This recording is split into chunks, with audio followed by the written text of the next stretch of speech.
Bonjour les amis, bienvenue pour cette nouvelle vidéo, donc épisode 2, Domenech balance sur les embrouilles en équipe de France, lecture faite du livre Tout seul de Raymond Domenech, lecture faite par Feinte de frappe, que je remercie encore pour ce travail. Donc c'est parti, je vais analyser donc le second épisode de cette série de Feinte de frappe. Alors, je partage avec vous l'écran. Voilà, donc, à noter la citation reprise par Feinte de frappe, il fallait sacrifier l'un de ses égos insupportables. Alors déjà, on peut commencer à analyser le management de Raymond Domenech à partir de cette citation. Il fallait sacrifier, notion de sacrifice, l'un de ses égos insupportables. Alors ça pose la question, l'ego, il insupporte qui ? Bon, je crois comprendre que là, il s'agit de Raymond Domenech. Hein, il supporte pas ses égos, les égos des joueurs. Il les supporte pas. Et donc, ça m'a rappelé une métaphore qui est souvent employée en management par rapport au manager. Vous savez, on dit souvent le manager, c'est comme le ciment et qui doit relier entre eux toutes les parties de l'équipe, hein, tous les membres de l'équipe. Et le manager, c'est ce ciment qui fait que chaque joueur de l'équipe, chaque membre de l'équipe va appartenir à une même entité. Et donc, imaginons donc le manager, ça soit donc le ciment. Et donc, ce ciment-là, le manager Raymond Domenech, il dit que ses égos sont insupportables. Il ne supporte pas ses égos. C'est comme si le ciment nous disait « Ah bah moi je ne peux pas supporter ces pierres. Ces pierres sont trop grosses, ces pierres sont trop dures, ces pierres sont trop fortes. Je ne peux pas les supporter. » Et c'est ça le vrai management. Le vrai management, c'est cette capacité à manager des grosses pierres. Ça veut dire des gros égos. Et c'est pour ça qu'à ce haut niveau et dans des grandes équipes, on va trouver des grands managers qui sont capables de manager, de gérer les égos. Et heureusement qu'on n'a pas Ronaldo dans l'équipe. Heureusement qu'on n'avait pas Ronaldo dans l'équipe. Parce que imaginez cet ego, l'ego de Ronaldo, comment il aurait pu faire pour le gérer, il n'aurait pas supporté. Donc pourquoi je dis ça? Je dis ça parce que vous voyez dans cette citation, il dit il fallait sacrifier l'un de ses égos insupportables. Ça veut dire qu'il ne supportait pas ses égos. Il en avait une aversion. Or, quand on est manager, il ne s'agit pas d'aimer ou de pas aimer les joueurs. Il ne s'agit pas d'aimer ou de pas aimer les membres de l'équipe. Lorsqu'on est manager, il s'agit de les motiver, de faire respecter les règles. On n'est pas là pour les aimer ou les désaimer. Vous n'êtes pas là pour avoir de l'affection ou pas pour eux. D'ailleurs, si vous tombez dans ce délire-là, vous tombez dans le management affectif, qui est dangereux lui aussi. Vous savez, le management affectif, tout comme le management dictatorial, c'est très dangereux parce que ça mène à ce qu'on appelle la mutinerie en management. Et c'est quoi la mutinerie en management? C'est quand toute l'équipe se retourne contre le manager. Ah bah tiens, ça me rappelle un épisode à Nice-Na en 2010 lors de la Coupe du Monde d'Afrique du Sud avec justement cette équipe et justement avec Raymond Domenech. C'était le 20 juin 2010, on est aujourd'hui le 19 juin 2020 et donc demain c'est l'anniversaire des 10 ans de Nice-Na. C'est pour ça que j'ai eu l'idée aussi de faire cette vidéo pour célébrer ces 10 ans et puis je suis tombé encore une fois sur ces lectures faites par Feinte de frappe. Donc là, j'ai envie de dire, Raymond Domenech, t'as pas compris, ton job à toi c'est justement de manager ses égos. Et quand bien même ces égos soient forts, important, c'est justement ton talent de manager qui va te permettre de les manager. Hein, il ne s'agit pas de choisir les égos qu'on va manager parce que ceux-là sont plus faciles que d'autres à manager. Ça, c'est trop facile, c'est pas ça le management. Ensuite, insupportable, ça veut dire que tu portes un jugement de valeur sur eux, ils t'insupportent, tu es dans le désamour, mais tu n'es pas là pour aimer ou pas aimer. Et tous les managers du monde entier te le diront, hein, mon travail c'est pas d'aimer ou de pas aimer, mon travail c'est de manager. Donc déjà, juste avec cette citation, il y a beaucoup à dire. Hein, puis je reviens sur la métaphore du ciment. C'est comme si le ciment il disait ah non moi je peux pas relier toutes ces pierres, elles sont trop grosses, elles sont trop fortes ces pierres là. Non je ne supporte pas ces pierres. Donne-moi des petites pierres là, des petits gravillons là, bien manipulables là, tranquilles. C'est pas ça le management et surtout pas à ce niveau-là. Allez, on continue. On balance la vidéo et puis je vais analyser tout ça avec vous. C'est parti. À la relecture de mon journal, je constate d'autres signes. C'est intéressant ça. Ça veut dire qu'il y avait des signes que tu constates maintenant à froid, mais que sur le coup, tu les avais pas aperçus, ces signes, tu les as pas aperçus. Mais c'est justement ça le boulot d'un manager, c'est d'être les grands yeux ouverts, les grandes oreilles bien ouvertes, pour pouvoir observer, chercher tous ces signes pour comprendre l'équipe. Le manager, son job, c'est de comprendre l'équipe, comprendre chaque joueur individuellement, comprendre la systémique de l'ensemble des joueurs, et pour ça, il doit se focaliser sur ces détails, ces petits signes d'attitude, de comportement, d'expression, de verbal ou non verbal, pour mieux appréhender et comprendre. Donc si tu me dis que c'est après coup que tu as, en relisant ton journal, après coup que tu as pu distinguer ces signes, ça veut dire que pendant que tu manageais, pendant que tu étais l'entraîneur de l'équipe de France, eh ben, tu n'étais pas attentif à tous ces signes. Alors ça pose la question suivante, tu étais attentif à quoi? Parce que si tu n'es pas attentif à ton équipe, si tu n'es pas attentif à tous ces signes, tu es attentif à quoi? Si ton cerveau n'est pas focalisé sur toutes ces indications, ces signaux d'indices, bah, ton cerveau, il est focalisé sur quoi? Hein? Sur l'événement? Sur le résultat? Sur l'objectif? Sur toi? Sur quoi? Sur quoi? Hein, ça pose vraiment la question, voilà, quand vous managez, vous devez être présent pour l'équipe, être attentif, comprendre ce qui se passe. Et là, c'est pas le cas. De l'aveu même de Raymond Domenech. Toujours est-il que sur le match de Karim Benzema, j'ai écrit ceci. Il est entré en jeu comme dans la cour de l'école, pour faire un petit show devant les copains qui, eux, se décarcassent pour récupérer les ballons qu'il perd par facilité. Donc, il est rentré sur le terrain en match comme dans la cour de l'école. Ça veut dire, je reviens sur ce que je disais, ça veut dire que tu les percevais, tu l'as perçu, Karim Benzema, comme un enfant. Tu le regardais comme un enfant. Et dans ton cadre de référence, voilà, bah, c'est comme un enfant qui rentre sur le terrain, enfin dans une cour de récréation à l'école. Donc ça veut dire que tu les percevais comme des enfants. Je reviens sur l'effet Pygmalion. Si vous percevez les membres de votre équipe comme des enfants, eh bien, ils vont se comporter comme des enfants. Percevez-les comme des adultes responsables qui assument leurs responsabilités et ils se comporteront comme des adultes responsables qui assument leurs responsabilités. Mais si vous les percevez comme des enfants, vous allez vous comporter avec eux comme on se comporte avec des enfants, tout cela inconsciemment, vous allez vous comporter avec eux comme on se comporte avec des enfants, et du coup, eux, c'est l'image qu'ils vont recevoir d'eux-mêmes, et inconsciemment, c'est l'effet Pygmalion, ils vont se comporter eux-mêmes comme des enfants. Tout ça pour dire que c'est la responsabilité du manager. Le manager, quand il regarde l'équipe à travers quel filtre, comment il les regarde. Est-ce qu'il les regarde comme des adultes responsables qui ont des capacités, des potentiels, ou est-ce qu'il les regarde comme des enfants? Si tu les regardes comme des enfants, tu les percevras comme des enfants, ils se comporteront comme des enfants, c'est ta responsabilité de manager. N'a toujours pas passé le stade supérieur dans ce match, même s'il a eu une ou deux belles occasions, dont une frappe sur la transversale. Je lui ai redit à la fin du match qu'il devait muscler son jeu, pour reprendre l'expression d'Aimé Jacquet à l'égard de Robert Pires en 98. Ouais, t'as repris une expression et t'as dit à Benzema qu'il doit muscler son jeu. Bon, je ne vais pas revenir sur l'expression faite par Aimé Jacquet à ce moment-là, dans ce contexte-là, dans le vestiaire, où il parle à chacun et il donne ce conseil. Ce conseil à Robert Pires, où il lui dit muscle ton jeu. Je vais en parler de la situation actuelle, enfin de là, qui nous concerne avec Benzema. Beaucoup de managers donnent des conseils aux joueurs. Tu devrais faire ci, tu devrais faire ça, attention à ci, attention à ça. Vraiment, la grande majorité des managers, voilà ce qu'ils font. Ils conseillent aux joueurs. Et c'est très peu efficace, vous savez, ça rentre dans une oreille, ça sort de l'autre, surtout lorsque le joueur a peu de confiance vis-à-vis de l'entraîneur, il lui fait pas confiance, et ben il n'écoutera pas ce qu'il dit. Il y a une technique plus efficace, une approche beaucoup plus efficace que de conseiller les joueurs. C'est de demander aux joueurs, selon lui, qu'est-ce qu'il faut qu'il change, qu'est-ce qu'il faut qu'il travaille.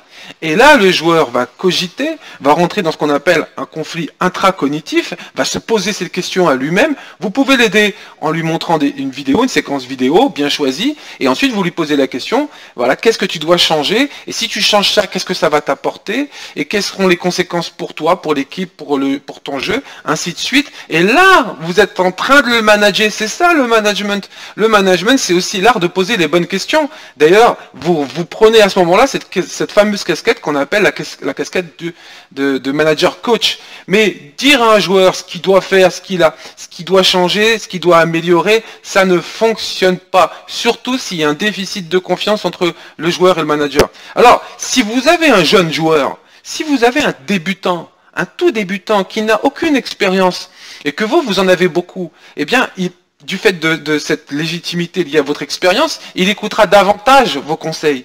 Mais ça, c'est valable que vraiment que si le joueur est novice, qui vient d'arriver, qu'il est débutant. Mais là, il s'agit de joueurs internationaux qui jouent dans des grands clubs, et donc ce sont des joueurs qui ont de l'expérience, et ce management-là, il marche pas, ça fonctionne pas. Donc encore une fois, grosse erreur de management. Si je prends juste cette phrase-là, hein, je lui ai conseillé de muscler son jeu, ça ne fonctionne pas. Vous parlez dans un violon, comme on dit là, enfin c'est pas parler qu'on dit, mais c'est une autre expression, c'est pas grave, mais ça ne fonctionne pas. Allez, on continue. Dans mes notes, je retrouve aussi l'agacement des cadres de l'équipe à l'encontre de l'attitude, l'égoïsme et l'immense talent d'Hatem Ben Arfa. Tu retrouves dans tes notes des remarques faites par les autres membres de l'équipe qui critiquent l'un des joueurs sur son grand talent, mais en même temps sur son égoïsme, etc. Comment as-tu ces informations? Ce sont les joueurs qui t'ont dit ça. Qu'est-ce que tu en as fait de cette information? C'est important ça. Est-ce que tu as laissé le groupe s'autoréguler ou est-ce que tu as mis en place des sessions d'échange et de discussion pour que les joueurs s'expliquent, se comprennent et s'écoutent en animant cette session pour que chacun puisse dans la bienveillance s'écouter et se comprendre? Ou simplement tu as pris ce qu'ils ont dit, tu l'as gardé, tu l'as emmagasiné et ça a alimenté la perception négative, limitante, en tout cas limitante, que tu as eue du joueur? Question que j'aimerais te poser. Le diagnostic de l'un des cadres était sans appel. Des baffes, sans hésitation. Encore des baffes. Déjà dans le premier épisode, beaucoup de baffes, beaucoup de gifles. Et là, il y a des joueurs qui veulent lui mettre des baffes. Et j'espère que tu les as recadrés, ces joueurs-là qui veulent mettre des baffes à un de leurs collègues. Et je comprends même pas comment tu peux oser reprendre ce terme-là. C'est violent. Le management doit être non violent. Si vous êtes violent en management, ne serait-ce que dans les mots, les joueurs vont être violents entre eux et vis-à-vis de vous. Vous êtes responsable. Une équipe ressemble toujours à son manager. Mais vous imaginez un tel propos dans la bouche, par exemple, je sais pas moi, d'un Zidane. Par exemple, je ferai une vidéo sur Zidane bientôt parce que il apparaît comme avoir des grandes aptitudes au management. Bon, on verra ça de plus près dans cette vidéo. Mais j'insiste, cette notion encore de baffe des joueurs cadres qui devraient donner l'exemple, disent ils méritent des baffes et toi tu reprends ces propos-là, j'imagine que tu les as pas recadrés. Ces joueurs-là, c'est inadmissible, inadmissible. Samir Nasri, lui, symbolise cette dérive des joueurs ne pensant qu'à leur gueule. Ah, c'est parti. Alors, on continue avec les étiquettes. Alors, Samir Nasri, il symbolise cette dérive des joueurs qui pensent qu'à eux. Oh là là, mon Dieu. Retirez les étiquettes et managez individuellement pour de vrai. Intéresse-toi à Samir Nasri, crée une relation confiance, proximité pour comprendre Samir Nasri. Il faut le comprendre pour qu'il sente qu'il a de la valeur. Et là, il lâchera prise, il sera en confiance avec toi. Mais là, c'est des étiquettes, que des étiquettes. Tu mets des étiquettes sur Benzema, tu mets des étiquettes sur Ben Arfa, tu mets des étiquettes sur Nasri, tu as mis des étiquettes sur Ribéry, tu as mis des étiquettes sur Malouda.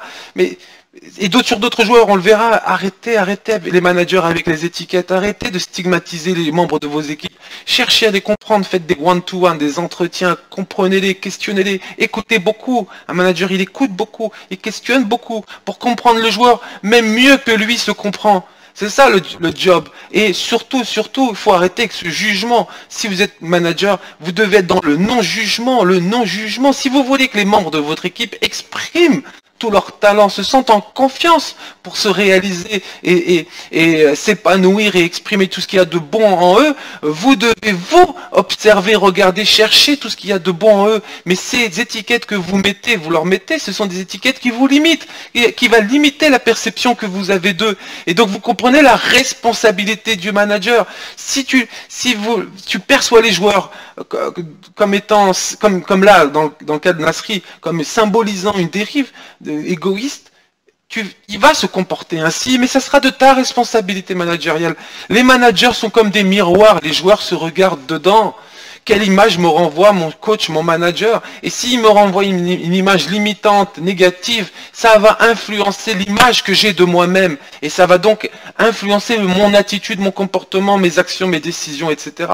C'est ça les grands managers. Les grands managers, c'est ceux qui savent comprendre un joueur mieux que personne, et qui savent derrière quelle est l'image qu'il faut lui renvoyer pour que cette image nourrit la propre image qu'il se fait de lui-même, de telle sorte est-ce qu'il se révèle et qu'il se mette au service de quelque chose de plus grand que lui, une équipe, l'équipe de France dans le cas qui nous intéresse là aujourd'hui. Et là, on est à des années-lumière. Des fois, j'ai l'impression, franchement, c'est managé avec Closer, quoi. C'est avec le magazine Closer ou je sais pas quoi. C'est un niveau, mais je sais pas. Comment on peut être à ces responsabilités-là avec de tels déficits managériaux, avec une telle incompétence. C'est incroyable. Or, il possède un brin d'intelligence qui me pousse à moins lui pardonner. Or, il possède un brin d'intelligence qui me pousse à lui pardonner. Non mais t'imagines, tu t'es pris pour qui là? On parle d'ego, tu parles d'ego, mais je pense que c'est surtout ton ego le problème. Hein. Mais t'imagines ce que tu dis? Nasri possède un brin d'intelligence, mais qui tu es pour pouvoir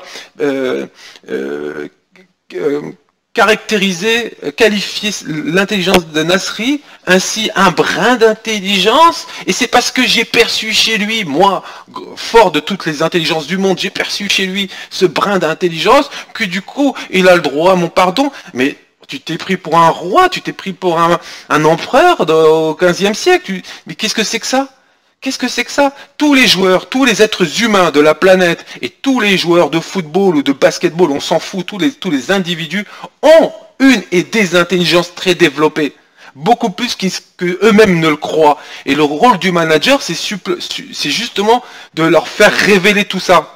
Et là, on touche à la confiance en soi, et là, on touche à l'estime de soi. Mais là, c'est tout le contraire. Tu dénigres, tu dévalorises les joueurs, et en plus, tu te positionnes dessus, lui pardonner. Mais il ne s'agit pas de pardonner ou de ne pas pardonner. Les managers, j'entends beaucoup de managers voilà, qui parlent de je lui pardonne, je lui pardonne. Mais vous n'êtes pas en posture de pardonner ou de ne pas pardonner. Vous n'êtes pas payé pour pardonner ou ne pas pardonner. Vous êtes payé pour motiver, faire respecter des règles. Point barre. S'ils ne respectent pas les règles, il y a des sanctions. Et il faut motiver. Pour motiver, il faut comprendre. Point barre. Il n'y a pas une question de pardon, je te pardonne ou je te pardonne pas. Qu'est-ce que c'est que ça là? Qu'est-ce que c'est? Il t'a fait du mal à toi, c'est pour ça qu'il faut lui pardonner et que tu veux bien lui pardonner. Il t'a fait du mal, mais on s'en fout qu'il te fasse du mal. C'est pas la question. La question, c'est que il faut qu'il soit motivé à jouer avec ses collègues, avec ses coéquipiers, à rendre l'équipe plus forte. C'est ça la question. C'est pas la question de toi. Tu es trop centré sur toi. Raymond Domenech, centré sur toi. Tu vois, l'ego, c'est surtout le tien le problème. Hein, quand tu disais en début de vidéo des égos insupportables, ben ce sont des égos insupportables pour ton propre ego. Et là, on touche l'une des valeurs fondamentales du management et du manager, c'est l'humilité, l'humilité, l'humilité. Le manager doit faire preuve d'humilité. Hein, et là, on est aux antipodes de tout ça. Et c'est très révélateur. Et je sais que tu n'es pas conscient de tout ça. Je sais bien que tu n'es pas conscient. Et c'est aussi pour ça. Et il y a d'autres managers aujourd'hui qui sont dans ce délire-là et ils n'en sont pas conscients. Si vous voulez que vos joueurs fassent preuve d'humilité, faites preuve, vous, d'humilité. Mais là, j'ai bien voulu lui pardonner, c'est de l'arrogance, c'est de la supériorité, qu'est-ce que c'est que ça? Et vous n'avez pas à pardonner ou ne pas pardonner. Vous êtes là pour motiver, faire respecter les règles. Pour faire respecter les règles, il faut les communiquer, il faut faire des rappels de la règle, si besoin, il faut sanctionner. Et puis motiver, là, il faut travailler tous les jours pour comprendre les joueurs, leur donner de la valeur, comme disait Didier Deschamps. Je passe tout mon temps à faire en sorte que les joueurs sentent qu'ils ont de la valeur. C'est ça la motivation. C'est ça la motivation. Le secret de la motivation, elle est liée à la valeur. Quelle valeur j'ai? Mais si toi tu te positionnes au-dessus, c'est dévalorisant pour le joueur. Tu comprends ça? Donc, grosse erreur, encore une fois, de management. Malgré son talent et son score au 100 mètres, il personnalise les carences de cet euro. Il personnalise les carences de l'euro. Hein, toutes les carences de l'euro, personnalisées, cristallisées chez un joueur. Hein, le résultat collectif de l'équipe, le résultat collectif symbolisé par un joueur. Et tu as un vrai travail à faire ici. Hein. Bon, j'espère que tu ne seras plus jamais manager, ou alors il faudra que tu te formes avant, mais l'équipe chaque joueur, quel qu'il soit, est co-responsable, et toi aussi, hein, tu fais partie de l'équipe, chaque joueur et le manager sont co-responsables du résultat. Et il n'est pas question de stigmatiser l'un ou l'autre par rapport à ce résultat. Chaque joueur est co-responsable, c'est une co-responsabilité, ainsi que celle du manager, sur un résultat collectif d'équipe. C'est ça une équipe. C'est pas des individualités, et puis alors, on a été mauvais, et puis ce joueur-là, enfin on n'a pas réussi, et puis ce joueur-là, il symbolise cette dérive. Le problème, il est là, Domenech. Tu vois, tout ce que je comprends là de plus en plus avec ton management, c'est que la seule personne qui devait changer, c'était toi en fait. La seule personne qui devait changer, c'était toi. Tu devais changer ton mindset, changer ta manière de percevoir les joueurs. Et ainsi, eux auraient changé leur perception, eux aussi. Mais là, c'est tout le contraire. Avec la perception que tu avais, les infantilisant, les dévalorisant, eh bien, eux-mêmes, eh bien, ils ont commencé à avoir ces perceptions entre eux déjà. C'est ta responsabilité. Je ne l'avais pas pris en 2010 parce qu'il m'avait apporté les mêmes problèmes 2 ans plus tôt. Je ne l'ai pas pris en 2010 parce qu'il m'avait apporté les mêmes problèmes, plutôt. Je ne l'ai pas pris un joueur parce qu'il m'avait apporté des problèmes. Mais tu es payé pour gérer ces problèmes. Et en tant que sélectionneur de l'équipe de France, ton rôle, c'est de les sélectionner les meilleurs joueurs et ensuite de manager tous ces joueurs et cette équipe pour que ces joueurs jouent ensemble, comme un ciment avec toutes ces pierres, pour que ces joueurs jouent ensemble. Et toi, tu t'es dit, tiens, ce joueur-là, s'il vient, il va me ramener des problèmes. Mais tu es payé pour gérer ces problèmes-là. Il y a beaucoup de managers, voilà, ils évitent les joueurs, les collaborateurs qui ramènent des problèmes. Et je t'invite, Raymond Domenech, à regarder la série sur Netflix sur les Chicago Bulls, de Let's Dance, avec Michael Jordan, sur Michael Jordan plus précisément. Et je t'invite à bien observer leur entraîneur, Phil Jackson. Phil Jackson, il a des joueurs, il a un joueur, par exemple, Dennis Rodman, les Ribéry, les Nasri, c'est rien à côté de Dennis Rodman. C'est rien du tout à côté de Dennis Rodman. Dennis Rodman, en pleine préparation, avant des matchs importants, il allait à Las Vegas, il s'en donnait signe de vie, des trucs de fou. Et regarde bien comment Phil Jackson manageait Dennis Rodman. Il le laissait être celui qu'il voulait être. Et il acceptait, il accueillait ses différences, etc. Quand il dépassait les règles, les limites, là, il sanctionnait, mais il ne le condamnait pas. Il condamnait pas le joueur, il condamnait pas les joueurs selon leurs différences. Et s'il y avait un joueur comme Dennis Rodman qui ramène des problèmes, qu'est-ce qu'il faisait? Il gérait ces problèmes. Il les gérait avec talent, avec compétence. Donc tu vois, t'es à côté de la plaque, Raymond Domenech, t'es à côté de la plaque. Et il n'y a pas que toi, il y a d'autres managers, d'autres entraîneurs de football. Des fois, j'entends en conférence de presse des choses hallucinantes. Vous êtes à côté de la plaque.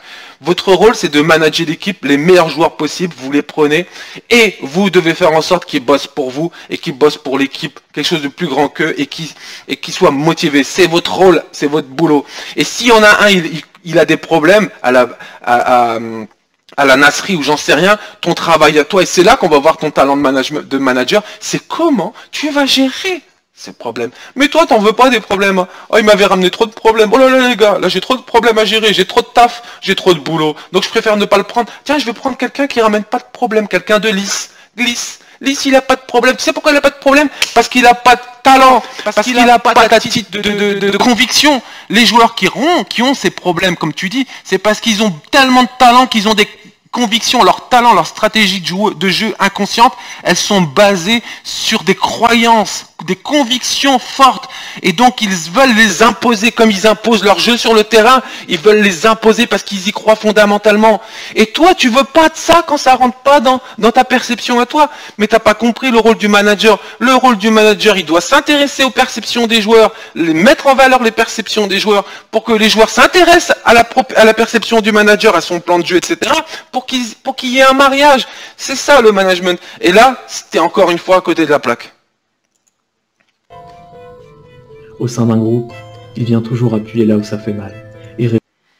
Généralisation. Au sein d'un groupe, il vient toujours appuyer là où ça fait mal. Je répète, au sein d'un groupe, il vient toujours Généralisation, tu généralises. À chaque fois que Samir Nasri est dans un groupe, il vient toujours appuyer là où ça fait mal. Et puis ça fait mal à qui? À qui ça fait mal? À toi, aux autres joueurs? Comment tu sais que ça fait mal aux autres joueurs? Ils t'en ont parlé, si t'en ont parlé. Est-ce que tu as géré ça avec les joueurs entre eux ou pas du tout? Ou est-ce que c'est à toi que ça fait mal? Mais si ça fait mal à toi, il y a un problème. Parce que t'es pas là pour avoir mal ou pas mal. On s'en fout que t'es mal ou pas mal. C'est comme le joueur, il doit s'entraîner. Peut-être qu'il a mal, on s'en fout qu'il ait mal. Il doit continuer à s'entraîner. Toi, c'est pareil. On s'en fout que t'es mal ou t'es pas mal. Ton job à toi, c'est de gérer ça. C'est comment tu vas faire si tu es un bon manager. Comment tu vas faire pour que Nasri se mette au service de l'équipe? Hein? Comment tu vas faire pour que Nasri se mette au service du groupe? Et au lieu de ça, tu stigmatises. Et tu Et exclus. révèle la faille au lieu de la colmater. Et révèle la faille au lieu de la colmater. Eh, t'as un joueur qui révèle une faille dans le sein du groupe. Mais c'est super. C'est super, ça va permettre justement de réfléchir ensemble pour la colmater. Mais toi, tu veux pas qu'il réveille les failles. Ah non, faut pas révéler les failles. Ah non. Eh, dans une autorégulation dans un groupe, j'espère que le groupe discute entre eux et j'espère qu'il y a des joueurs comme Nasri qui révèlent les failles, qui dit où ça va pas, pour que l'ensemble du groupe en autorégulation prenne conscience par lui-même qu'il faut mettre en place des actions correctrices. Mais c'est comme si dans une équipe, je sais pas moi, une équipe de commerciaux ou d'ingénieurs, tu as une équipe d'ingénieurs, il y en a un, ah bah non, je le prends pas dans mon équipe celui-là, hein, je le recrute pas. Pourquoi? Parce qu'à chaque fois, il pointe les failles dans l'équipe. Mais heureusement qu'il pointe c'est une valeur ajoutée qu'il pointe les failles dans l'équipe. Et toi, ton rôle à toi, c'est d'animer tout ça pour que ça soit constructif, positif. C'est ça ton rôle, mais toi, tu veux pas. Toi, en fait, je sais ce que tu veux, toi. Toi, tu veux le confort, tranquille. Voilà. Hein, s'il y a des failles, il faut que personne n'en parle et personne ne les pointe du doigt. Comme ça, on est tranquille. Hein. Toi, c'est ça que tu veux, ton confort. Eh, si tu veux le confort, fais pas manager et surtout pas de l'équipe de France. C'est un métier et c'est une position inconfortable parce qu'il y a trop de travail, il y a beaucoup de travail à faire et il faut être passionné par l'humain, par le foot bien sûr, mais par l'humain. Si tu veux être manager, il faut aimer les êtres humains. Quand je dis aimer les êtres humains, c'est croire en eux. Croire en eux et être passionné par l'être humain. Mais là, apparemment, c'est pas le cas. Toi, tout ce que tu veux, toi, c'est être tranquille. Voilà, tranquille. Et c'est pour ça que tu le prends pas. Le petit gamin, le gamin qui rêve de Coupe du Monde depuis qu'il est tout petit, qui fait une saison extraordinaire. À ce moment-là, il fait une saison extraordinaire. Je crois qu'il est à Manchester City, si je dis pas de bêtises. Ou Arsenal, je sais plus. Il fait une saison extraordinaire et tu le prends pas. Parce que tu le stigmatises. Parce qu'il va te ramener des problèmes. Et puis, il va appuyer là où ça fait mal. Ah, je veux pas de problème et je veux pas qu'on appuie là où ça fait mal. Non, je veux être tranquille. T'as rien compris au job. Il n'apporte donc rien au collectif. Oh, Et dans il n'apporte rien au collectif. Quelqu'un qui pointe dans un collectif là où ça va pas, il apporte rien au collectif. Mais qu'est-ce que t'apportes toi au collectif, toi? T'apportes quoi, toi? Mais t'entends ce que tu dis? Un joueur qui pointe du doigt là où ça va pas, là où ça fait mal, je reprends tes propos, hein, il pointe du doigt, il appuie pardon, là où ça fait mal au sein du groupe, donc ce qui va pas, ça veut dire pour toi qu'il n'apporte rien, mais c'est tout le contraire. Je pense que Samir Nasri, il aura certainement, je crois, parce que je connais un petit peu le profil, il aura certainement une carrière d'entraîneur, et ça sera l'opportunité pour lui de montrer ce qu'il sait faire, et en tout cas sa vision, parce que s'il perçoit là où ça va pas, c'est qu'il a ce talent, cette capacité de percevoir là où ça va pas. Et justement, tant mieux, faut en profiter. Et toi tu dis que ça n'apporte rien au groupe. Oh là là là là, c'est négatif. Tu as des perceptions limitantes des gens. Et dans sa position de meneur de jeu, il fait seulement illusion. Et dans sa position de meneur de jeu, il fait seulement illusion. Tu sais quoi, plus je t'écoute et plus je crois qu'inconsciemment, tu projettes sur les joueurs les propres perceptions que tu as sur toi-même. Je crois que c'est surtout toi, en tant que manager, qui fais illusion. Et je crois qu'inconsciemment, tu le sais, et enfin, tu vois ce que je viens de dire. Je crois qu'inconsciemment, tu veux le cacher. Pour le cacher, ben, la stratégie la plus connue, c'est de projeter ça chez l'autre. Projeter ça sur l'autre. Mais là, on va rentrer dans une analyse psycho de Raymond Domenech, mais en tant que meneur de jeu, tu peux pas lâcher ça comme ça. Il fait illusion d'être un meneur de jeu. Déjà, premièrement, tu l'as pris pour être meneur de jeu. Et puis, si il n'est pas assez bon, efficace, performant en tant que meneur de jeu, il te faut une analyse avec des faits concrets. Mais tu peux pas lâcher une généralisation comme ça. Il fait illusion et puis comment dire, je trouve pas le mot. Ça manque de fait, tu peux pas lâcher ça comme ça. Il fait illusion, il a fait illusion en tant que meneur de jeu, il a fait illusion. Qu'est-ce qu'on attend d'un meneur de jeu concrètement? Qu'est-ce qu'il a fait ou pas fait concrètement? Comme par ailleurs son niveau de jeu n'est pas excellent, le bilan s'avère plus que maigre. Ouais, bon, il y a beaucoup de négativité. Hein. Raymond Domenech, un manager n'a pas le luxe de se permettre la négativité à aucun moment. Tu dois chercher le positif. Constamment, ton cerveau, quand tu es manager, il doit être focusé sur le positif, le positif, le positif, le positif. Et il voit pas des manques, il voit des opportunités de développement. C'est pas pareil. Positif. Quand il perçoit un joueur, il le regarde pas avec le filtre qui permet d'avoir les points négatifs. Non, c'est pas ça le management. Le management, c'est quand il regarde un joueur, il cherche à le comprendre complètement et puis il voit les potentiels, les capacités et les opportunités de développement. C'est ça un manager. Et sa mentalité d'agitateur de problèmes use une Mentalité d'agitateur de problèmes. Encore une étiquette. Mentalité d'agitateur de problèmes. Oh là là. équipe. Un mois après, avant France-Angleterre, c'est une discussion avec Samir Nasri qui m'a énervé. Alors que je lui expliquais combien j'attendais plus... Tu lui expliquais. Un manager, il ne doit pas expliquer. Il doit écouter et questionner pour que le joueur fasse des prises de conscience. de lui. Sa réponse m'a fait bondir puisqu'il s'est caché derrière le collectif qui ne marchait pas. Ayant senti que je n'avais pas aimé son jugement, il essaya de récupérer le coup. Mais tu n'as pas aimé son jugement. Lui, il a porté un jugement et toi, tu n'as pas aimé son jugement. Donc tu portes un jugement sur son jugement. T'as compris? Tu portes un jugement sur son jugement. Mais c'est normal, tu as commencé par le juger. Donc lui, qu'est-ce qu'il fait? Eh ben, il juge. Lui aussi, il juge quoi? L'équipe. Et toi, tu juges son jugement. Mais tu vois que tu es responsable du début jusqu'à la fin. Un manager ne doit pas porter de jugement. Il ne doit pas porter de jugement. Il doit apporter des appréciations. Peut-être, mais encore, le bon manager doit amener le joueur à porter par lui-même un jugement sur lui-même. Et ça passe par le questionnement, l'art du questionnement, parce qu'il ne s'agit pas non plus de questionner n'importe comment. Mais j'ai tranché. Pose-toi la bonne question, toi qui es meneur de jeu. À qui la faute? N'inverse pas le problème.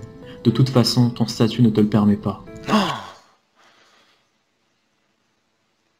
Pose-toi la bonne question. J'ai eu un espoir quand tu lui as dit pose-toi la bonne question. Mais quelle est cette bonne question? Tu aurais pu l'aider en lui posant la question pour l'aider à prendre conscience quelle est la question à laquelle il doit répondre. Mais après, tu lui dis n'inverse pas les rôles, à qui la faute, en train de lui dire c'est de ta faute. Et donc là, tu n'assumes pas tes responsabilités. Comment tu veux que le joueur assume ses propres responsabilités si le manager n'assume pas ses propres responsabilités? Et là, je dois vous parler de l'exemplarité. Un manager doit être exemplaire. 4 valeurs cardinales pour un manager. 4, messieurs, dames, les managers. Première valeur, l'exemplarité. Si tu veux qu'il soit positif. Si tu veux qu'il soit factuel, soit factuel. Si tu veux qu'il soit optimiste.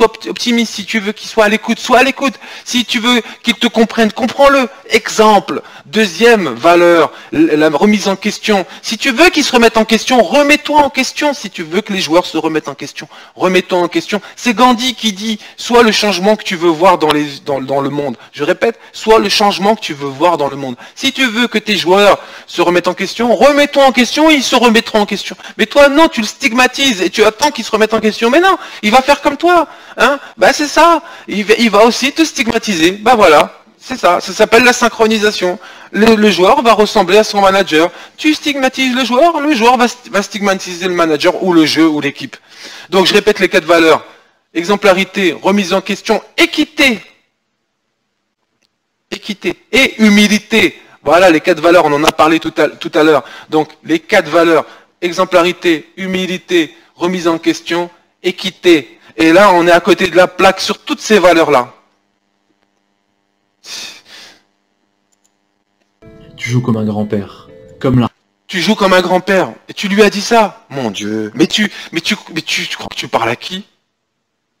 T'es manager et tu oses parler comme ça à un joueur? Et qu'est-ce que tu crois? Tu crois qu'il va te dire, ah, c'est vrai, coach, pardon, coach. Vous m'avez motivé, là, du coup. Oh là là. Je vais me révéler, là. Mais ça va pas, là. Ça va pas, la tête. Mais t'imagines si Bolitieri, il avait entraîné Agassi comme ça? Non, mais on est où, là? On est où, là? Comme l'arqué il y a 30 ans. Tu dois finir tes matchs en donnant tout, même si pour le moment tu ne peux pas aller au bout.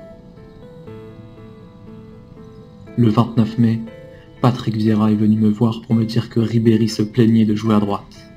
Il a le droit de se plaindre de jouer à droite, il a le droit de se plaindre de jouer à droite. Et il a le droit de se plaindre auprès de son capitaine, et c'est fait partie des prérogatives du capitaine de venir en parler au manager. Jusque-là, tout va bien, tout va bien. Quoi? Virer Malouda? Il va falloir que j'aille lui parler. Pendant la séance, j'ai eu l'impression en m'adressant à Benzema de me retrouver face au vide. On ne savait jamais s'il avait compris, s'il intégrait seulement ce qu'on lui disait. Mais parce que le problème, c'est que tu parlais, t'as pas compris encore. Hein, tu comprends pas. Il faut pas parler aux joueurs, il faut pas leur expliquer la vie aux joueurs. Il faut s'intéresser aux joueurs, il faut lui poser des questions aux joueurs pour que le joueur se pose ces questions et y trouve les réponses par lui-même et grandisse ainsi. Mais toi, non. Tu sais, je pense que si, comme tu dis, je parlais à Benzema, puis c'est comme si je parlais dans le vide. Moi, je pense que, tu vois, c'est parce qu'ils n'ont aucune confiance à ce que tu dis. Ils ne portaient aucune valeur à tes propos. Et ça, c'est de ta responsabilité à toi. Il n'a pas confiance en toi. Il ne porte aucune valeur à ce que tu dis. Donc tu peux parler pendant des millions d'années, il ne t'écoutera pas. Mais c'est de ta responsabilité. Ou si c'était le mépris de votre petitesse qui dominait. En fait, il se braque quand il est en difficulté, ce qui n'est pas bon signe. Ah ouais, il n'a pas le droit, lui, de se braquer quand il est en difficulté? Non, parce que toi, depuis tout à l'heure, d'après ce que je vois, tu te braques quand tu es en difficulté. Voilà. Quand tu es en difficulté, tu te braques. Et tu reproches à tes joueurs, à Benzema, de se braquer lorsque lui-même est en difficulté. Mais il ne fait que comme toi. C'est tout. Voilà, tu es un miroir, il fait comme toi. Tu es responsable. Tu es responsable. Il a la morgue d'un grand joueur, sans en être encore un. Mais qui tu es pour te permettre de porter un jugement comme celui-là? Si tu avais été toi-même un grand joueur, un Platini, un Maradona, je sais pas, un grand joueur, je t'aurais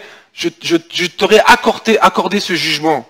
Tu as cette crédibilité pour dire celui-là est un grand joueur ou celui-là ne l'est pas. Mais qui tu es toi pour dire qu'il ne l'est pas ou qu'il l'est, ou qu'il va le devenir ou qu'il ne deviendra pas? Mais qui tu es toi? Tu n'as pas cette crédibilité, tu n'as pas cette permission de parler comme ça. Et d'ailleurs, on est à des années-lumière du management, tu dois avoir des paroles qui vont... Tu sais, c'est comme ça que fait Mourinho. Mourinho, il fait croire à ses joueurs qu'ils ont les capacités, les compétences, le talent pour devenir le meilleur joueur du monde à son poste.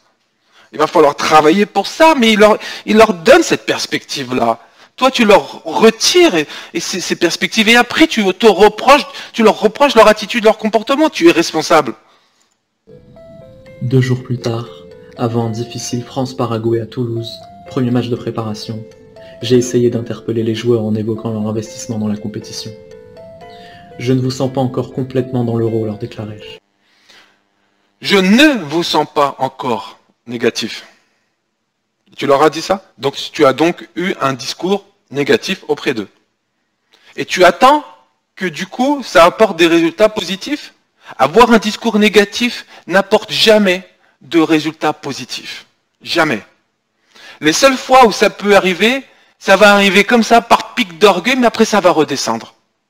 Le seul langage qui fonctionne avec les êtres humains, si on veut leur donner la motivation, l'envie de se transcender, c'est le positif. Le langage positif. Le cerveau ne comprend pas le négatif. Pourtant, il a commencé, et tout compte. Le talent ne suffira pas pour aller au bout. Et puis arrêtez de parler de vos futurs contrats en club, vous êtes en équipe de France. L'euro arrive, et si vous vous montrez performant, vous obtiendrez tout ce que vous voulez. C'est à vos agents de s'occuper de ça. Ils vous prennent entre 7 et 10%. Rassemblez-vous, mobilisez votre énergie sur l'événement. Là, je te suis, c'est plutôt positif. Je te suis, c'est positif. Mobilisez-vous, mobilisez votre énergie, je te suis. Laissez la gestion de vos contrats à vos agents, je te suis. Là, je te suis. C'est positif, c'est bien. Et je crois que c'est le premier bon point que je te donne, je crois. La dernière séance d'entraînement avant la rencontre avec la Roumanie a été magnifique. Mais le lendemain... Oh, mais pourquoi ce mais? C'était bien là, c'était positif aussi, mais derrière il y a un mais. Jamais de mais en management, pas de mais. Des et, des en même temps, fais comme Macron, en même temps. Mais, pas de mais. En anglais, on dit before the but is bullshit. Tout ce qu'il y a avant le mais ne vaut rien. Donc quand tu dis quelque chose de positif et derrière tu dis mais, ça retient toute la valeur à ce que tu as dit avant. Le match fut quelconque. Les Bleus jouèrent sans l'âme de vainqueur. Les Bleus. Tu sais, j'avais remarqué aussi souvent ça. Tu dis pratiquement jamais nous. Tu dis eux, les joueurs, les Bleus, l'équipe de France, mais jamais nous. Comme si tu étais à part, toi. Leur attitude après le match m'a choqué. Ils semblaient presque satisfaits, mis à part Claude Makelele qui faisait une tête de 6 pieds de long, le seul à adopter la mine de circonstance. Dans le train qui nous... C'est intéressant, la mine de circonstance, parce que toi, t'as abordé la mine de circonstance le jour où on s'est fait éliminer en Coupe du Monde en 2010, et que t'as demandé en mariage Estelle. Attention, hein, l'exemplarité. ramené de Berne, j'ai passé la vidéo du match en espérant que le groupe comprendrait ses erreurs. Mais certains, qui jouaient aux cartes dans un autre wagon, ne se sont même pas déplacés. Non mais attends. Tu diffuses une vidéo, et il y a des joueurs qui jouent aux cartes dans un autre wagon, et toi tu attends qu'ils se déplacent, et comme ils viennent pas, bah tu prends acte. Mais mais elle est où l'autorité? Un manager, c'est motiver, mais faire respecter des règles aussi, c'est l'autorité. Je dis pas autoritarisme, hein. Je dis autorité. Il faut de l'autorité. Si tu veux que les joueurs te fassent confiance, si tu veux avoir une crédibilité, il faut faire preuve d'autorité. Donc si tu diffuses une vidéo et que tu considères qu'elle concerne toute l'équipe, tu peux pas laisser une partie de l'équipe en train de jouer aux cartes. Mais on a vu ça où? Tu dois intervenir, tu mets pause à la diffusion ou tu attends que tout le monde vienne. Si tout le monde vient pas, tu vas aller les chercher et tu exiges à ce qu'ils viennent et qu'ils s'assoient. Et tu pourras peut-être même recadrer après les personnes en question en individuel. Hein, les gars, lorsqu'il y a une diffusion collective, c'est pour tout le monde. J'ai appris quelques jours plus tard qu'un de nos joueurs avait de son côté trouvé drôle d'afficher dans une salle de détente la page d'un magazine exhibant la célèbre compagne de l'un de ses coéquipiers sortant d'un hôtel au bras d'un basketteur. Mais ça te regarde pas. Mais c'est fou ça te regarde pas ça, mais tu te prends pour qui? Mais ça te regarde pas, t'es pas leur père, t'es pas... Mais c'est quoi ça? On dirait closer. Mais ça te regarde pas, c'est entre eux, ça leur appartient ça, ils font ce qu'ils veulent entre eux, même si c'est pas correct entre eux, il y a une autorégulation, ça ne t'appartient pas ça. Et tu t'intéresses à ça, tu portes un jugement et tu en parles, mais ça ne te regarde pas. Ou il s'agissait d'une blague, elle n'était pas drôle. Mais pas drôle pour qui? Mais c'est peut-être pas ton humour à toi, c'est le leur, laisse-leur. Mais c'est fou ça! Et méchanceté, elle ne pouvait pas s'avérer sans conséquence. Tu vas intervenir là-dessus? Parce que là j'ai l'impression que tu es en train de menacer que tu vas intervenir là-dessus là. J'espère que tu vas pas intervenir là-dessus, hein, parce qu'il n'y a pas une règle qui dit qu'on n'a pas le droit de faire ça, hein. C'est entre eux ça! Mais le 13 juin, les Pays-Bas nous ont laminés sur le score sans appel de 4-1. Ça en fait des mauvais résultats, hein, vraiment. Hein? J'ai été mauvais dans la gestion de ce match. Je n'aurais pas dû laisser Sagnol aller jusqu'au bout. Il était cuit physiquement. J'aurais dû faire entrer Benzema à la place de Gomis. Mais... tu vois, j'ai eu un espoir là d'une remise en question quand tu dis j'ai pas été bon. Ah là c'est bien d'entendre ça. Quand j'entends un manager dire j'ai pas été bon, c'est bien ça. Mais là après tu dis j'aurais dû ne pas laisser Nasri finir le match, j'aurais dû faire un changement, etc. Donc en fait, t'es pas dans le management, t'es dans la sélection. C'est pas ça le management, c'est pas la sélection. En fait, ce que je veux dire, c'est que là, tu as identifié une erreur. C'est bien, mais l'erreur que tu as identifiée, elle est encore dans le registre de qui joue pas. Parce que pour toi, le rôle d'un entraîneur, c'est surtout ça, c'est décider qui joue pas. Mais c'est pas que ça le rôle d'un entraîneur. Le rôle d'un entraîneur, c'est de manager. Et donc là, j'aurais voulu une remise en question sur ton management, sur la manière dont tu les considères, tu les as considérés, dont tu les perçois, la manière dont tu discutes avec eux, etc. C'est là où il faut que tu te remettes en question, pas sur le choix des joueurs pour faire la composition. Ne pas compter sur Anelka en cours de match. Il boudait parce que je lui avais demandé de jouer sur le côté droit. Il a pas le droit de bouder. Encore une fois, tes joueurs, hein, je crois que tu les perçois comme des enfants. Il boudait.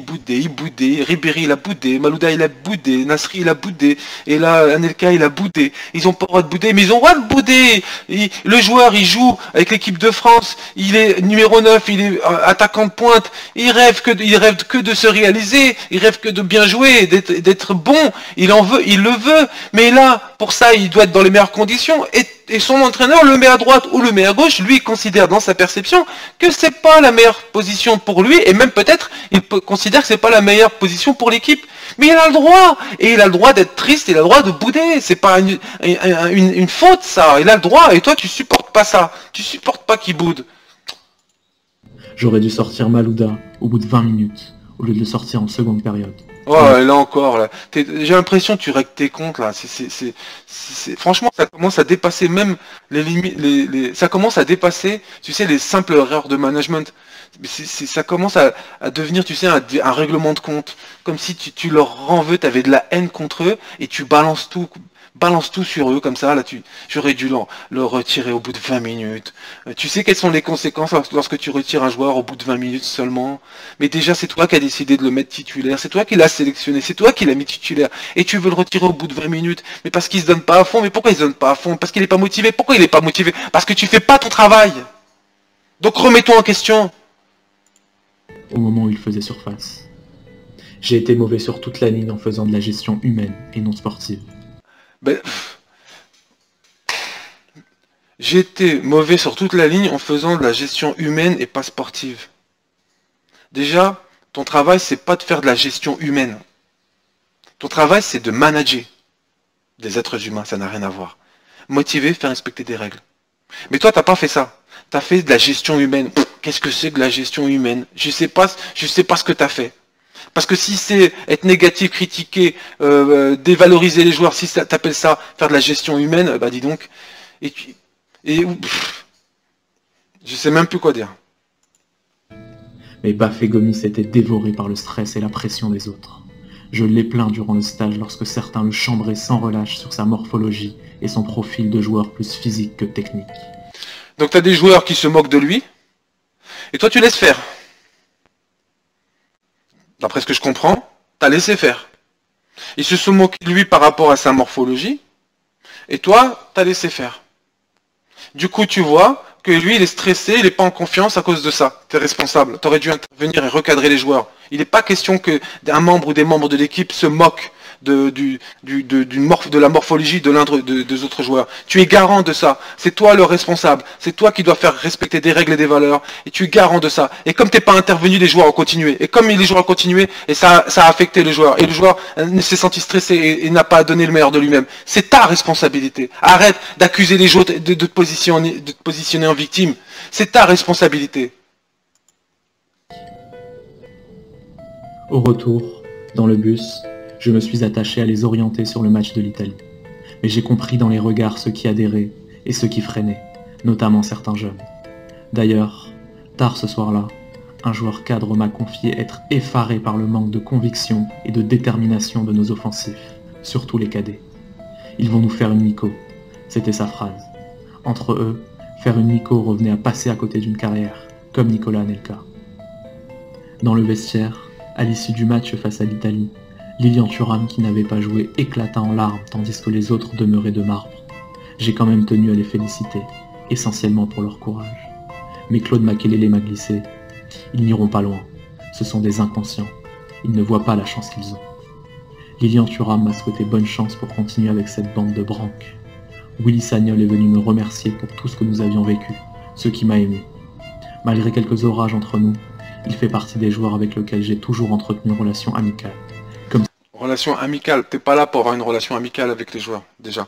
Ensuite, bon, j'ai bien entendu ce que disait Thuram, ok.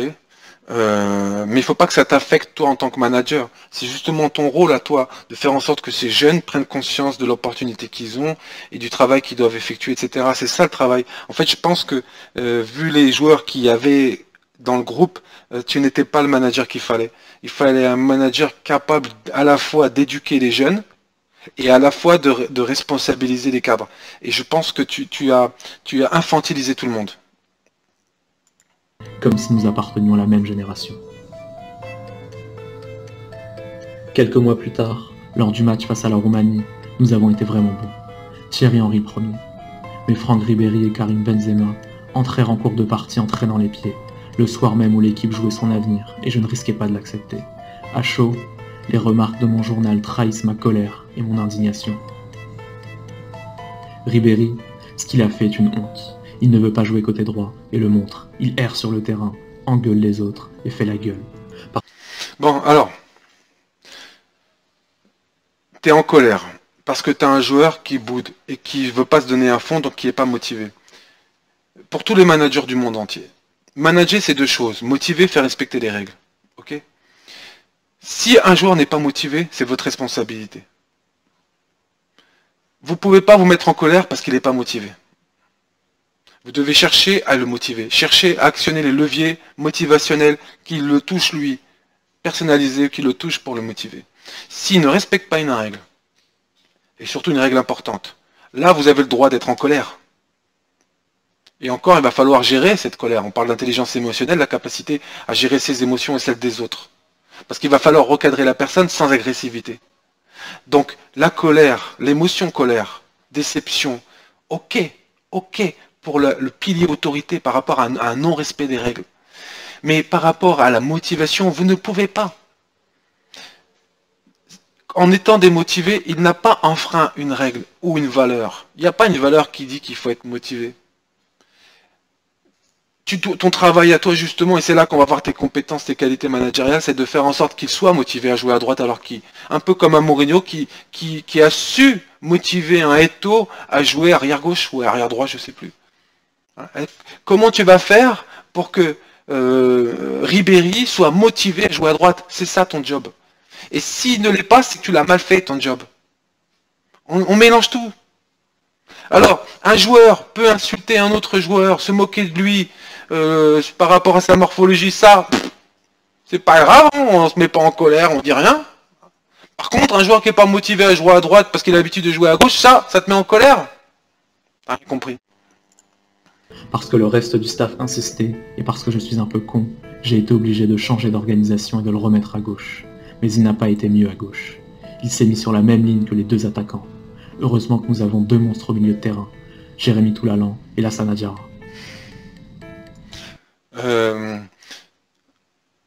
Tu vois, ton joueur, il se plaint d'être à droite, tu le remets à gauche parce que tout le monde te demande de le mettre à gauche et finalement tu cèdes, tu le remets à gauche et le joueur n'est pas encore assez bon. Tu sais, et c'est pour tous les managers, quand vous pensez que le problème c'est le joueur, rappelez-vous ce que je vais vous dire là. C'est le signe que le problème c'est vous. Ok? Posez-vous la question, c'est ça la remise en question. Si j'ai un problème avec un joueur ou avec un membre de l'équipe, je dois me poser une question, qu'est-ce que je dois changer chez moi pour que ça change chez l'autre? Qu'est-ce que je dois changer chez moi pour que ça change chez l'autre? Le problème c'est pas l'autre, le problème c'est moi. Qu'est-ce que je dois... Un manager doit être très flexible pour pouvoir s'adapter et changer. Et donc là, c'est ce que ça révèle. Hein. Le problème c'est pas Ribéry, le problème c'est toi. Le problème c'est pas Nasri, c'est pas Ben Arfa, c'est pas Ribéry, c'est pas Malouda, c'est pas je sais pas qui. Le problème c'est toi. C'est ça quand on est manager. Pour faire rejaillir la flamme au sein des Bleus, une seule solution existait. Sacrifier l'un de ces égos insupportables. Ah, elle est là la phrase. Ah, c'était pour raviver la flamme. Ah, pour raviver la flamme chez les Bleus, on va sacrifier un joueur. Eh, mais tu t'es cru dans un petit village au Moyen-Âge, chez les Aztèques ou je sais pas quoi, pour raviver la flamme du dieu soleil, on va faire un sacrifice. Oh, mais qu'est-ce que c'est que ça? Si tu veux raviver une flamme au sein de l'équipe, tu dois raviver la flamme en toi. Tu dois croire. Si tu veux que l'équipe croie en eux-mêmes, tu dois croire, toi, en l'équipe. Une fois de plus, j'ai pris à part Ribéry pour lui expliquer que j'avais failli tout envoyer balader la veille. Oh là là là là là là, tu l'as... Encore une fois, tu le prends à part. Pourquoi? Pour lui expliquer la vie. Et en plus, tu vas lui expliquer quoi? Que tu as failli tout envoyer valser la veille. Et alors? Quel est l'objectif de ça, en fait, au départ? C'est quoi l'objectif? La veille. Parce que si l'un des joueurs en qui j'avais mis ma confiance se permettait d'agir comme lui, mon rôle en équipe de France devenait inutile. Le registre affectif l'a touché. Reconnaissant ses torts et évoquant ses problèmes en club, il est même parvenu à s'excuser. Je lui ai alors demandé « Est-ce que je peux encore avoir confiance en toi ?» Est-ce que je peux avoir confiance en toi? Le rôle du manager, c'est pas d'avoir confiance en les joueurs. Le rôle du manager, c'est de faire en sorte que les joueurs aient confiance en lui. Ça n'a rien à voir. Et là, tu demandes à un joueur, est-ce que je peux avoir confiance en toi? Il y a beaucoup de managers qui font ça, même dans les entreprises. Est-ce que je peux avoir confiance en toi? Votre boulot, les managers, c'est pas d'avoir confiance ou pas en les joueurs. Votre boulot, c'est de faire en sorte que eux, ils aient confiance en vous.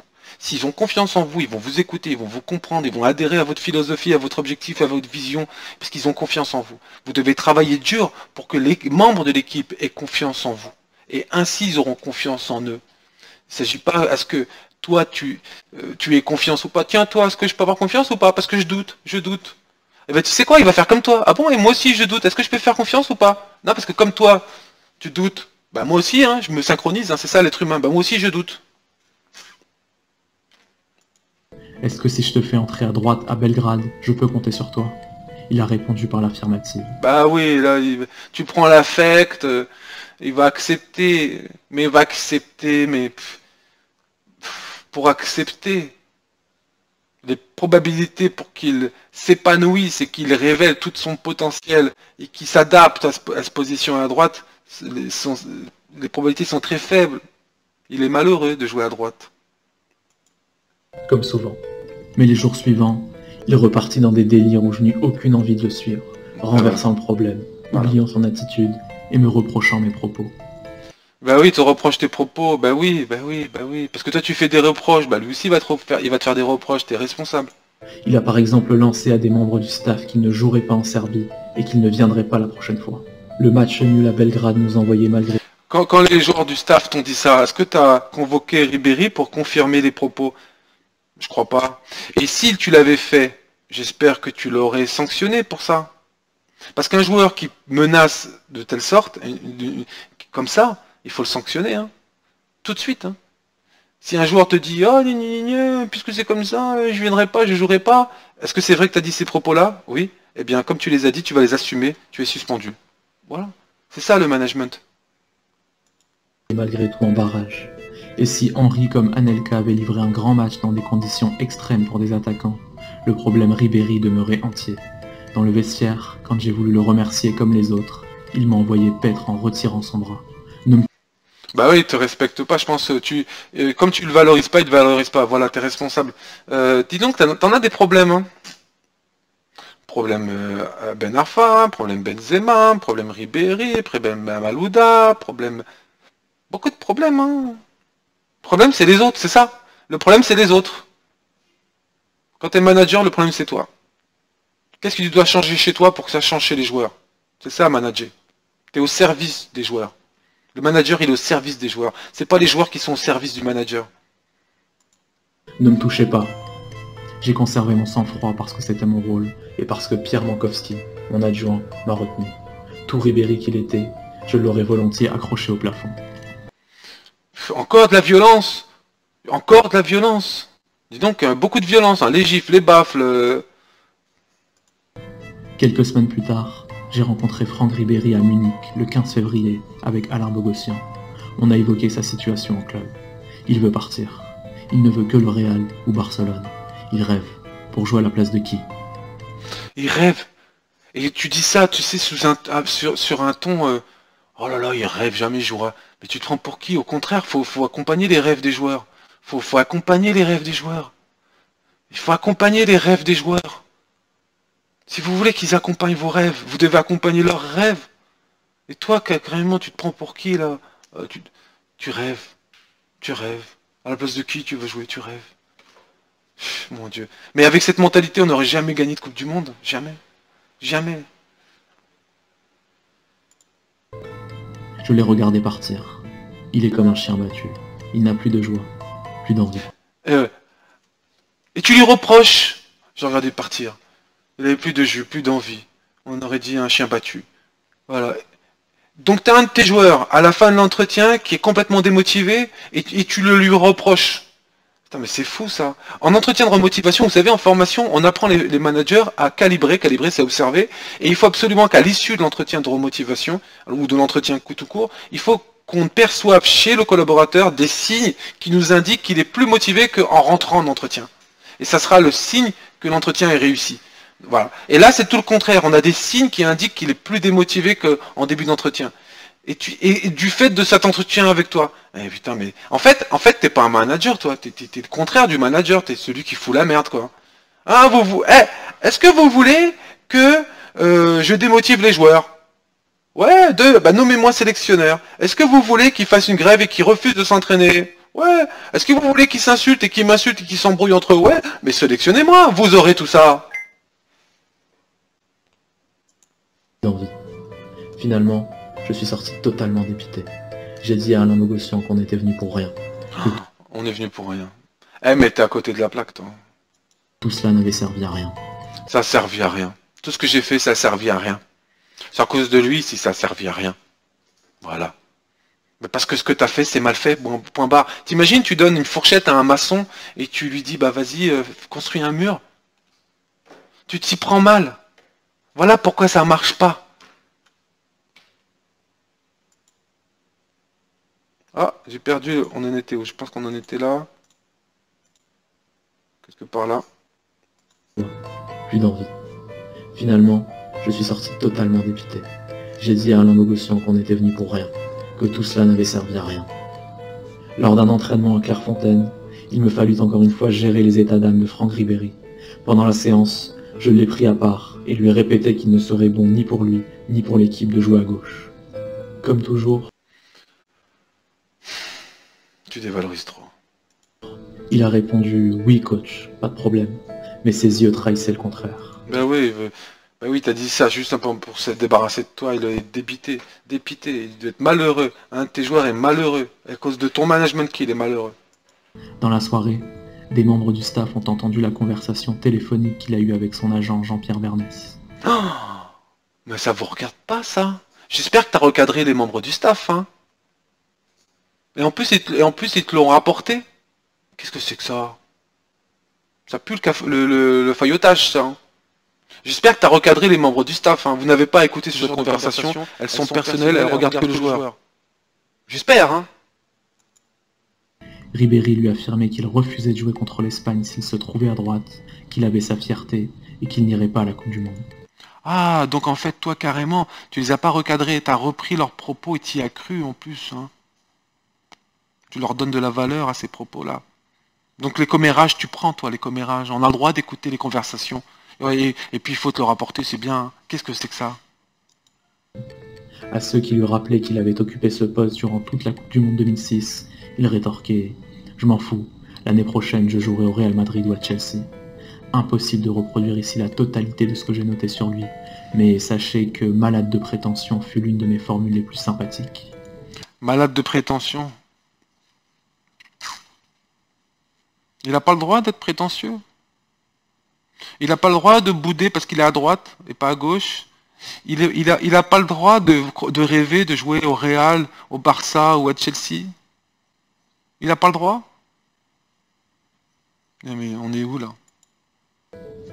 Nous avons échoué face à l'Espagne en match amical à cause de 2 pertes de balles évitables. Offensivement, Vous avez encore échoué, hein. Encore à cause des... Et vous avez échoué à cause des pertes de balles. C'est à cause de ça que vous avez échoué. Pose-toi bien pose-toi les bonnes questions. Comme ce que tu as dit à Nasri tout à l'heure. Pose-toi bien les bonnes questions. C'est pas toi qui inverse la situation. On perd pas à cause d'un fait de jeu. On perd pas ou on gagne pas à cause d'un fait de jeu. Et surtout pas autant de fois successives comme ça. On gagne et on perd du fait de la qualité. La qualité managériale, la qualité de jeu. offensivement, le match fut une catastrophe. Dans les jours qui suivirent, Henri et Anelka ont joué les sourds en ne répondant à aucun de mes textos. J'avançais vers l'élaboration de la liste et la préparation de la Coupe du Monde sans connaître une seule semaine tranquille. Oh, t'aurais voulu avoir des semaines tranquilles? Ah bah oui, hein, c'est ça. Oh, ce serait bien une petite semaine tranquille, hein. Hein? Mais tu t'écris en vacances ou quoi?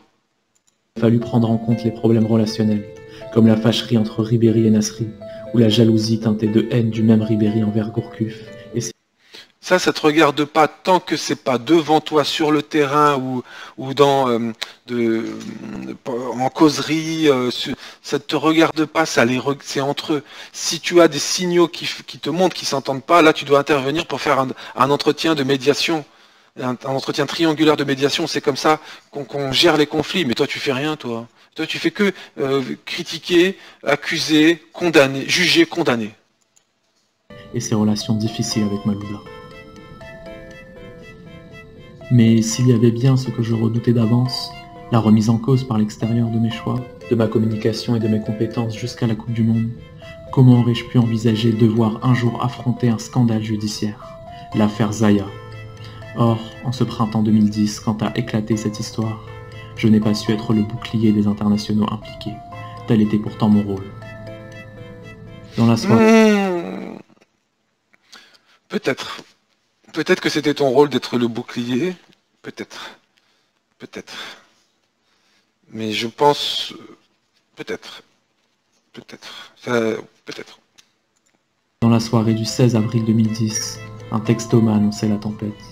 M6 s'apprêtait à sortir une info impliquant 4 joueurs de l'équipe de France dans ce que l'on allait désormais appeler l'affaire Zaya.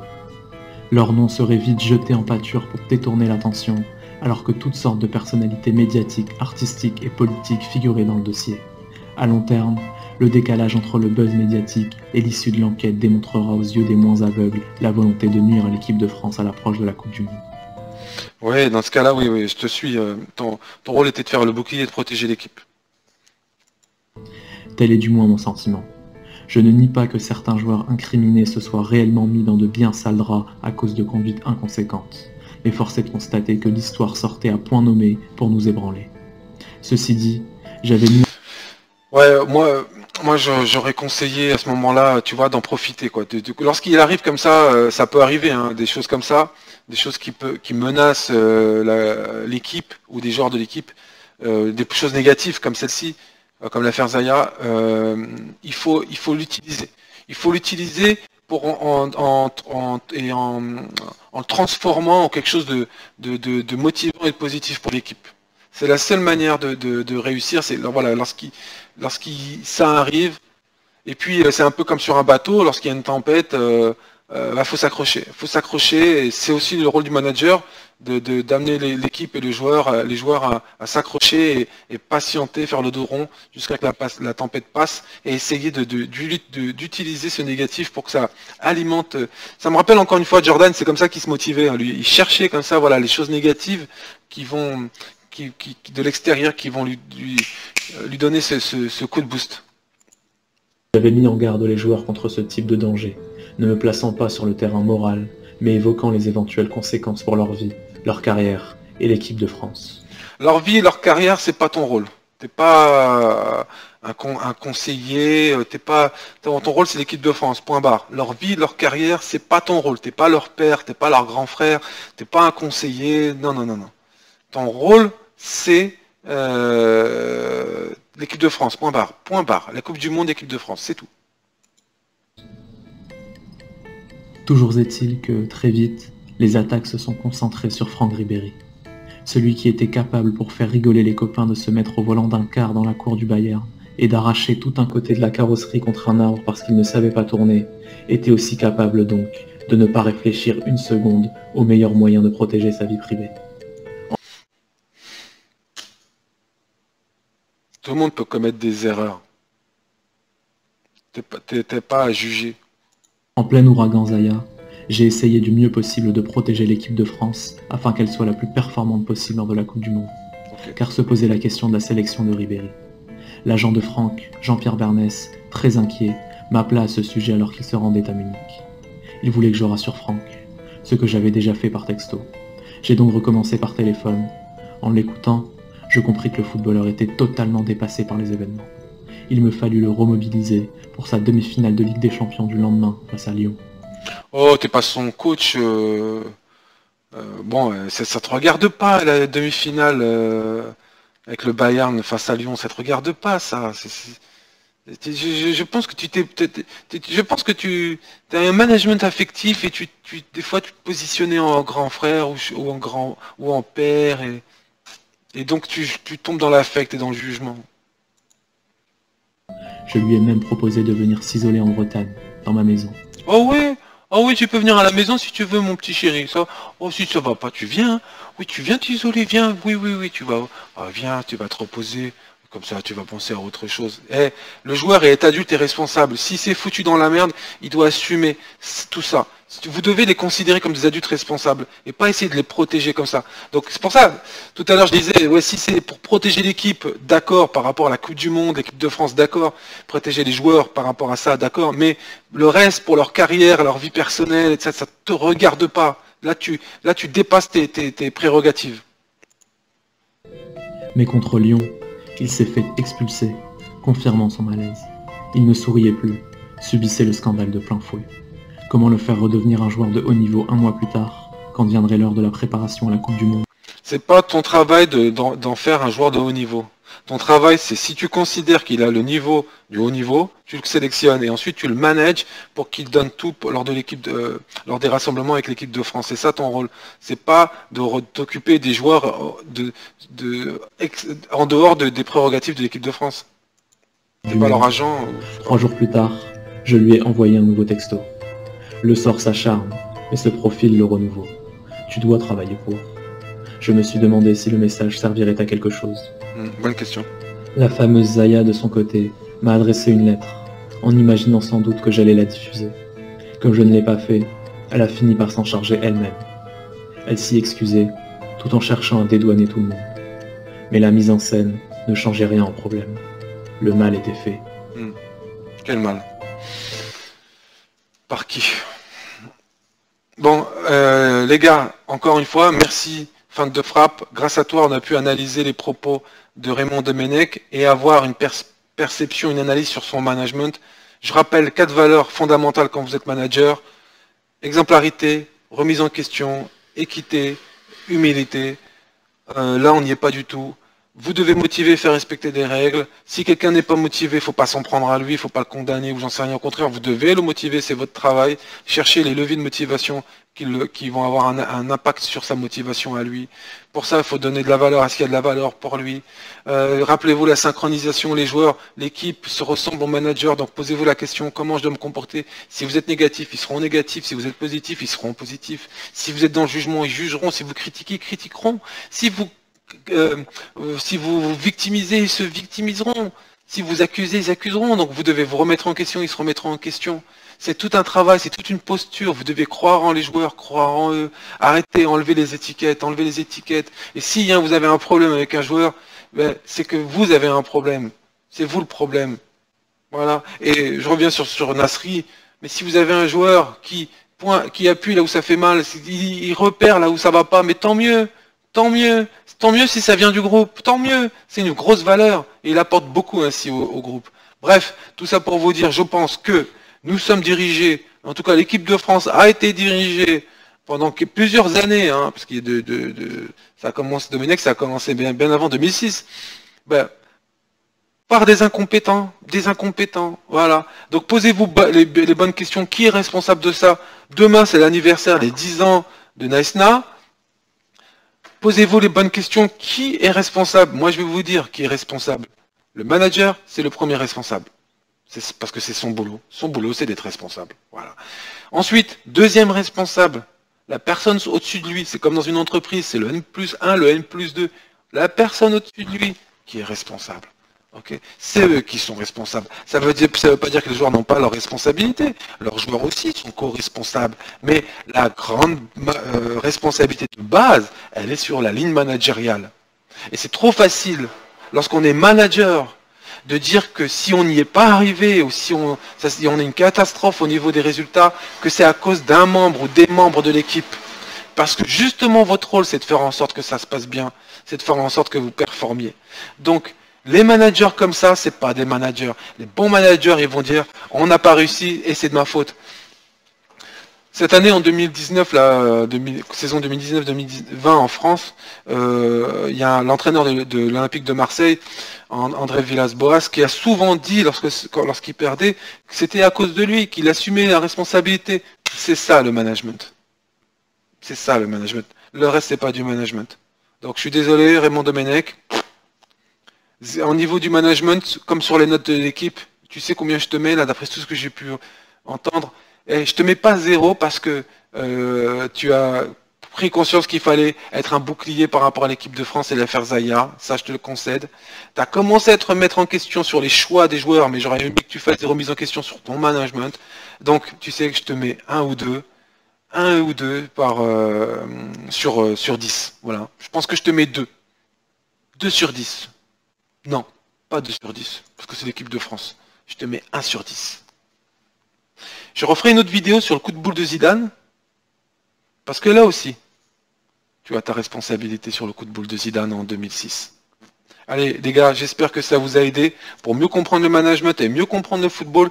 Messieurs les présidents, si vous m'écoutez, arrêtez de recruter des entraîneurs ou à la fédération, arrêtez de recruter des sélectionneurs qui n'y connaissent rien en management. Envoyez-les en formation en management si nécessaire et des vraies formations en management. D'accord. D'ailleurs, j'en profite pour faire ma pub. J'en fais moi des formations en management. Ok. Donc regardez dans la description, il y a des formations en management. Allez, je vous dis à bientôt pour une nouvelle vidéo. Ciao, ciao.